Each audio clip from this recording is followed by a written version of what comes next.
नमस्कार, मैं अनीता चौधरी और न्यूज़ अड्डा पे आप सभी का स्वागत है। जय भारत, जय हिंद।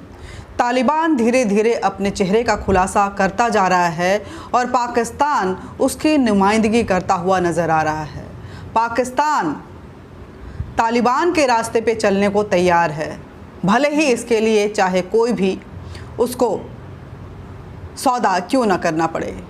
पाकिस्तान ने तालिबान को खुश करने के लिए एक ऐसा ऐलान किया है जिससे पाकिस्तान की महिलाओं में एक दहशत सी हो गई है कि क्या नियाज़ी इमरान खान, जो कि पाकिस्तान के प्रधानमंत्री हैं, वो अपनी शाख बचाने के लिए पाकिस्तान की महिलाओं को कहीं दांव पे तो नहीं लगा रहे। इसको इस बात से समझा जा सकता है क्योंकि तालिबान अपनी कैबिनेट में किसी भी महिला को शामिल नहीं कर रहा है।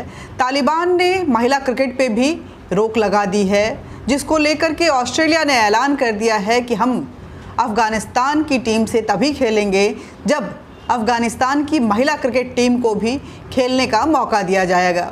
ये ऑस्ट्रेलिया की तरफ से, ऑस्ट्रेलियन क्रिकेट की तरफ से ये बयान आ चुका है, लेकिन तालिबान इसको मानने के लिए राज़ी नहीं है।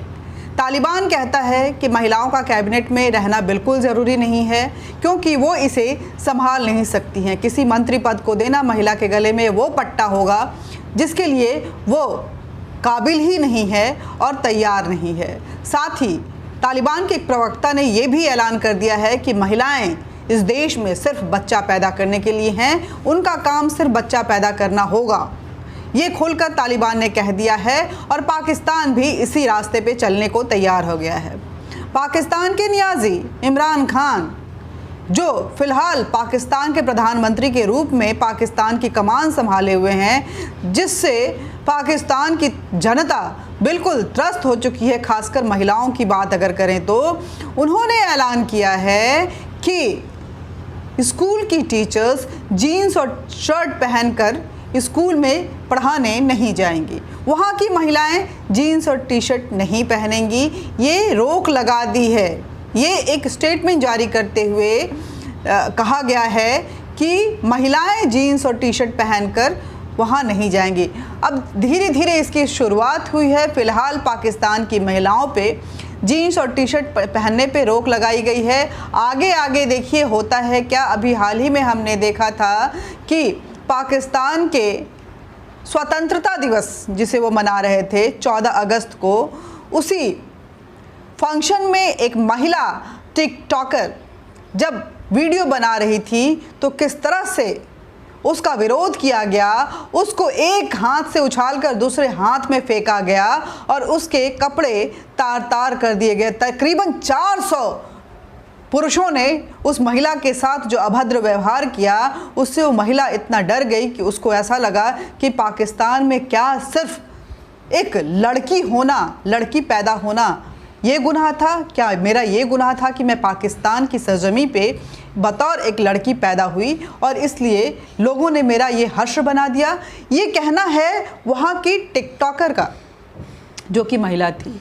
और ये हर्ष उसका उस दिन हुआ था जिस दिन पाकिस्तान में लोग स्वतंत्रता दिवस मना रहे थे, लेकिन महिला की स्वतंत्रता का क्या हर्ष हुआ वहाँ पे, ये पूरी दुनिया ने देखा। तालिबान धीरे धीरे अपने क्रोध चेहरे की तरफ आगे बढ़ रहा है और इसको देखते हुए पूरा विश्व सकते में है। जो रूस कल तक अफ़गानिस्तान और तालिबान के हक में तो कुछ नहीं बोल रहा था, लेकिन वो विरोध भी नहीं कर रहा था। उसे ऐसा लग रहा था कि तालिबान से रिश्ते कहीं ना कहीं उसके लिए फ़ायदेमंद साबित हो सकते हैं। वही रूस ब्रिक्स समिट में जब व्लादिमीर पुतिन, रूस के सर्वेसर्वा, जब बोले अफ़गानिस्तान मुद्दों पे, तो उनका कहना था कि अमेरिका और उनके अलायंस कंट्रीज़ वहाँ से हटकर जिस तरह की एक विषम परिस्थिति को उन्होंने पैदा किया है, इससे पूरा विश्व संकट में है। ये आने वाले समय में बताएगा कि ये आसपास का एशियन क्षेत्रीय संकट रहेगा या वैश्विक संकट रहेगा, लेकिन तालिबान कभी भी पूरे विश्व के लिए फ़ायदेमंद नहीं हो सकता है। ये जो अमेरिका की तरफ से स्टेप लिया गया है, ये एक सुसाइडल स्टेप है। ये रूस के राष्ट्रपति व्लादिमीर पुतिन का कहना है। वो अफगानिस्तान में तालिबान सरकार का विरोध करते हुए नजर आए। प्रधानमंत्री नरेंद्र मोदी जो कि इस समिट की अध्यक्षता कर रहे थे, उन्होंने तो साफ कह दिया है कि भारत का रुख हमेशा से ही आतंकवाद के खिलाफ रहा है और आगे भी रहेगा। हमने मिलकर पूरे विश्व के सामने ये बात रखी थी और पूरा विश्व इस बात पे सहमत भी हुआ था कि आतंकवाद को लेकर के कहीं ना कहीं एक सामंजस्य बैठनी चाहिए। वो क्या बात है कि फ़िलहाल अफ़गानिस्तान में तालिबान के इस रवैये पे विश्व चुप है।